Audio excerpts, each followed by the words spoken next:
السلام علیکم ورحمۃ اللہ وبرکاتہ نحمدہ ونصلی علی رسولہ الکریم اما بعد فاعوذ باللہ من الشیطان الرجیم بسم اللہ الرحمن الرحیم ولا تنکحوا ما نکح آباؤکم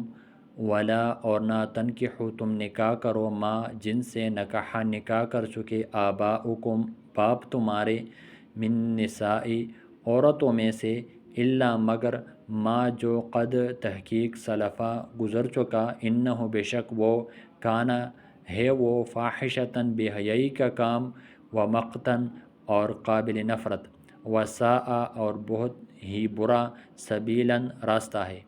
حرمت حرام کر دی گئی ہیں علیکم تم پر امہاتکم مائیں تمہاری و بناتکم اور بیٹیاں تمہاری و اخواتکم اور بہنیں تمہاری و عماتکم اور پھوپھیاں تمہاری و خالاتکم اور خالائیں تمہاری و بنات اور بیٹیاں و بنات الاخی اور بیٹیاں بھائی کی و بنات الاختی اور بیٹیاں بہن کی و امہاتکم اور مائیں تمہاری اللاتی وہ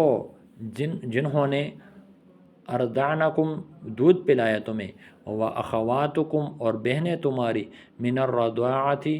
رضاعت سے و امہات اور مائیں نسائکم تمہاری بیویوں کی و ربائبکم اور بیٹیاں تمہاری بیویوں کی اللاتی وہ جو فی حجورکم تمہاری گودوں میں ہیں من نسائکم تمہاری بیویوں میں سے اللاتی وہ جو دخول کیا تم نے بہن ان سے فعلم پھر اگر نہ تکونو ہو تم دخول کر چکے تم بہن ان سے فلا تو نہیں ہے جناح کوئی گناہ علیکم تم پر وحلائل اور بیویاں ابنائکم تمہارے بیٹوں کی الذین وہ جو من اصلابکم تمہارے پشتوں سے ہیں وَأَن تجمعوا اور یہ کہ تم جمع کرو بین الاختین دو بہنوں کو الا ما قد سلف مگر جو تحقیق سلف گزر چکا ان اللہ بے شک اللہ کانا ہے غفوراً بہت بخشنے والا رحیماً نہایت رحم کرنے والا ہے۔ ان آیات مبارک میں بھی اللہ جل شانہ حکم فرما رہے ہیں مسائل کا، وہ نوٹ کر لیں اور اس کو سیکھ لیں۔ پہلا حکم یہ ہے کہ اللہ جل شانہ حکم فرما رہے ہیں کہ جن عورتوں سے تمہارے والد نے نکاح کیا ہے اس کے ساتھ نکاح کرنا وہ جائز نہیں ہے، چونکہ زمانہ جاہلیت میں لوگ اپنے والد کی جو بیوہ ہے اس سے نکاح کر لیتے یا مطلقہ سے نکاح کر لیتے، تو اللہ فرما رہے ہیں کہ جو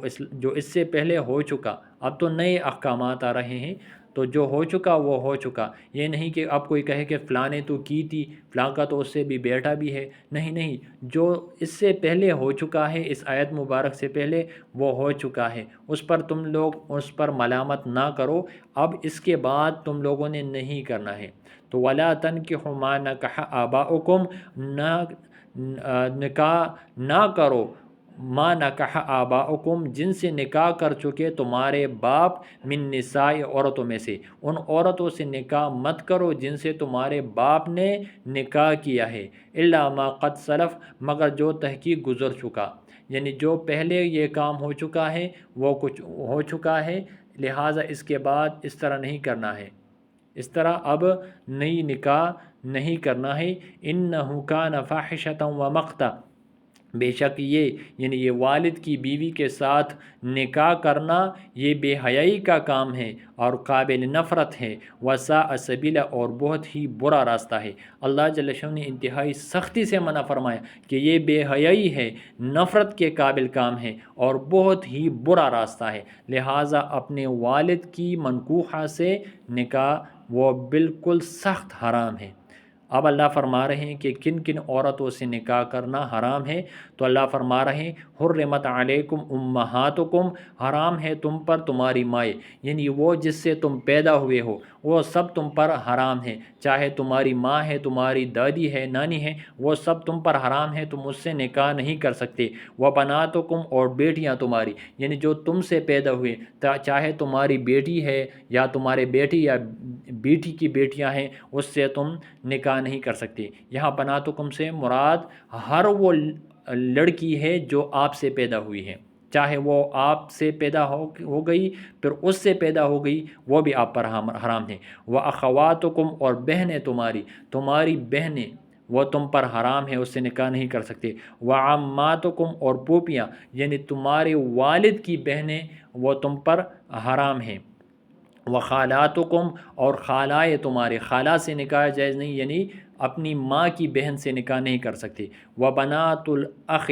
اور بیٹیاں بھائی کی، یعنی جو آپ کی بھتیجیاں ہے اس کے ساتھ آپ نکاح نہیں کر سکتے۔ وبنات الاخت، اور بیٹیاں تمہاری بہن کی یعنی بانجیوں سے بھی نکاح نہیں کر سکتے۔ وامہاتکم اللاتی ارضعنکم، اور وہ مائیں تمہارے جنہوں نے تمہیں دودھ پلایا ہے، جس نے تمہیں بچپن میں دودھ پلایا ہے، ان عورتوں کے ساتھ بھی نکاح جائز نہیں ہے۔ وَأَخَوَاتُكُم مِّنَ الرَّضَاعِ، اس طرح ان بہنوں سے بھی تمہاری نکاح جائز نہیں ہے جو تمہاری رضاعت کی وجہ سے بہنیں ہیں۔ اور یاد رکھیں یہاں صرف بہنیں مراد نہیں ہیں،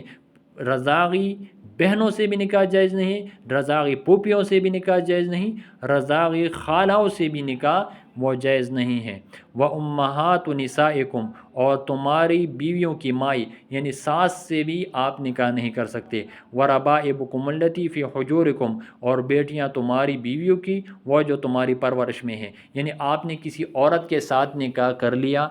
تو اس عورت کی فرض وہ متعلقہ ہے، بیوہ ہے، ایک بیٹی کی ماں ہے، آپ نے کسی ایک ایسی عورت کے ساتھ شادی کر لی جو پہلے سے ہی ایک بیٹی کی ماں ہے، تو جب آپ نے اس کی ماں سے نکاح کر لیا اور آپ نے اس کے ساتھ جماع بھی کر لیا تو آپ اس کی بیٹی کے ساتھ اب نکاح کبھی بھی نہیں کر سکتے۔ ہاں اگر آپ نے اس کے ساتھ جماع نہیں کیا، صرف نکاح کیا اور پھر آپ نے اس کو چھوڑ دیا اور آپ نے کہا کہ نہیں ماں کے ساتھ نہیں، میں نے بیٹی کے ساتھ شادی کرنی ہے، تو پھر جائز ہے۔ لیکن اگر آپ نے ایک دفعہ ماں کے ساتھ جماع کر لیا اس کی ماں کے ساتھ، تو پھر اس کی بیٹی کے ساتھ آپ نکاح نہیں کر سکتے۔ یہی حال ہے، اللہ نہ کرے اگر کوئی مرد کسی کی ماں کے ساتھ زنا کر دے تو اس کی بیٹی کے ساتھ اس کا نکاح جائز نہیں ہے۔ کوئی مرد وہ کسی لڑکی کی ماں کے ساتھ زنا کر دے، ناجائز تعلق بنا دے، یا نکاح کے بعد بھی اگر کسی نے اپنے ساس کے ساتھ ناجائز تعلق بنایا تو پھر اس ساس کی بیٹی اس مرد پر حرام ہو جاتی ہے۔ تو یہ بہت باریک مسئلہ ہے، ان سے بچنا ہے، ٹھیک ہے انشاءاللہ۔ یہی وجہ ہے کہ اپنی شوہروں کے ساتھ اپنی بہنیں نہیں چھوڑنا چاہیے، ٹھیک ہے۔ یہ بہت بگاڑ پیدا کرتی ہیں عورتوں کے لیے، بعض جگہوں پر یہ مسائل پیدا ہو جاتے ہیں۔ صرف اپنی بھتیجیاں وغیرہ اپنی شوہروں کے ساتھ مت چھوڑے اکیلے، اور نہ ویسے بھی اس کا پردہ بھی لازمی ہے۔ تو اللہ فرما رہے ہیں وَأُمَّهَاتُ نِسَائِكُمْ، اور وہ مائیں تمہاری بیویوں کی، وَرَبَائِبُكُمْ، اور بیٹیاں تمہاری بیویوں کی، الَّتِي فِي حُجُورِكُمْ، جو تمہاری پرورش میں ہے، مِن نِسَائِكُمْ، تمہاری بیویوں سے، یعنی تو تمہاری تو بیٹی نہیں لیکن تمہاری بیوی کی بیٹی ہے تو اس سے بھی نکاح جائز نہیں۔ الَّتِي دَخَلْتُمْ بِهِنَّ، ان عورتوں سے جس سے تم نے دخول کیا ہے، یعنی جن سے تم نے جماع کیا ہے۔ فَلَمْ تَكُونُوا دَخَلْتُمْ، لیکن اگر تم نے ان کے ساتھ دخول نہیں کیا یعنی جماع نہیں کیا، فَلَا جُنَاحَ عَلَيْكُمْ، تو پھر کوئی گناہ نہیں ہے تم پر کہ اگر ان کے ساتھ آپ نکاح کر لو۔ وَحَلَائِلُ أَبْنَائِكُمْ، اور بیویاں تمہاری بیٹوں کی، یعنی اپنی بہو کے ساتھ بھی نکاح نہیں کر سکتے۔ الَّذِينَ مِنْ أَصْلَابِكُمْ، وہ بیٹے جو تمہارے پشتوں سے، جو تمہارے اپنے حقیقی بیٹے ہیں، یعنی کہ صرف منہ سے کسی کو بیٹا کہا تو اس سے فرق نہیں بنتا، لیکن اگر کسی نے اپنی بیٹی کی شادی کسی عورت کے ساتھ کر لی تو اس عورت کے ساتھ یعنی اپنی بہو کے ساتھ نکاح کرنا جائز نہیں ہے۔ ہاں اگر کسی نے کر لیا دھوکے سے، اگر کسی نے اپنی بہو کے ساتھ ناجائز تعلق بنایا تو بیٹے پر وہ بہو حرام ہو جاتی ہے۔ وَأَن تَجْمَعُوا بَيْنَ الْأُخْتَيْنِ، اور یہ کہ تم جمع کرو دو بہنوں کو جمع کرنا جائز نہیں ہے۔ اس طرح بہن اور آپ اس طرح بھی نہیں کر سکتے کہ آپ پھوپھی اور بھتیجی وغیرہ یہ بھی جمع نہیں کر سکتے، یعنی جس طرح جس عورت کے ساتھ نکاح نہیں کر سکتے اس طرح دو عورتیں آپ نکاح میں جمع نہیں کر سکتے۔ یعنی آپ اس طرح نہیں کر سکتے کہ آپ کہیں کہ میں ایک اس کی پھوپھی سے شادی کر لوں گا اور پھوپھی کے ساتھ میں اس کی بھتیجی بھی لے آؤں گا، خالہ وغیرہ، یہ آپ جمع نہیں کر سکتے، یہ صرف بہنوں کا بات نہیں ہے۔ الا ما قد سلف، جو اس سے پہلے ہو چکا سو وہ ہو چکا، آپ کسی کو ملامت نہ کرو، آئندہ اس سے بچو۔ ان اللہ، بے شک اللہ، غفوراً بہت بخشنے والا ہے، رحیماً نہایت رحم کرنے والا ہے۔ امید ہے دونوں آیات مبارک کا مطلب سمجھ آ گیا ہوگا۔ کوئی بات سمجھ میں نہ آئے تو پوچھ سکتے ہیں۔ کوشش کریں کہ اللہ کے ہر حکم پر عمل کرے۔ اللہ نے حکم دیا ہے کہ آپ نے اس طرح زندگی بسر کرنی ہے، تو ہم نے ویسی ہی زندگی بسر کرنی ہے۔ جو ابدی حرام ہے اس سے تو پردہ نہیں ہے، لیکن جو ابدی حرام نہیں ہے، جیسے آپ کی جو سالی ہو گئی وہ بھی آپ سے پردہ کرے گی، آپ نے اپنی بہنوئی سے پردہ کرنا ہے۔ اس طرح آپ کی جو عورتیں ہیں، اس کی بھتیجیاں ہیں وغیرہ، جو اللہ نہ کرے اس طرح گھر بگڑ جاتا ہے۔ بعض اوقات مرد اپنی بیوی کو طلاق اس وجہ سے دیتا ہے کہ اس نے اس کی بہن سے شادی کرنی ہوتی ہے، اس کی بھتیجی سے، اس کی بانجی سے شادی کرنی ہوتی ہے، تو لہٰذا اپنی بھتیجیوں کو، اپنی بانجیوں کو، اپنی بہنوں کو شوہر کے ساتھ اکیلا نہ چھوڑے۔ چونکہ اس طرح ایک عورت نے مجھے کال کی تھی کہ اس طرح میرے ساتھ ہو گیا ہے، تو لہٰذا احتیاط وہ اچھی ہے۔ اللہ ہمیں جو حکم دیتا ہے اس میں ہماری دنیا کی بھی بہتری ہوتی ہے اور آخرت کی بھی بہتری ہوتی ہے۔ ٹھیک ہے، انشاءاللہ دعا میں یاد رکھیں۔ اللہ ہم سب سے راضی ہوں۔